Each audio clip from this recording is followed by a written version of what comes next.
August 5 செவ்வாய்க்கிழமை ஸ்தோத்திர ஜெபம். இயேசு தம்முடைய கண்களை ஏறெடுத்து, பிதாவே, நீர் எனக்கு செவி கொடுத்தபடினால் உம்மை ஸ்தோத்திரிக்கிறேன். யோவான் 11:41.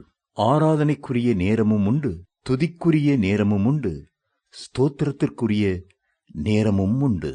கிறிஸ்துவனுடைய வாழ்க்கையிலே துதியும் ஸ்தோத்திரமும் எப்பொழுதும் நிறைந்திருந்தன. இன்பத்திலும் துன்பத்திலும் அவர் ஸ்தோத்திரித்து ஜெபித்தார்.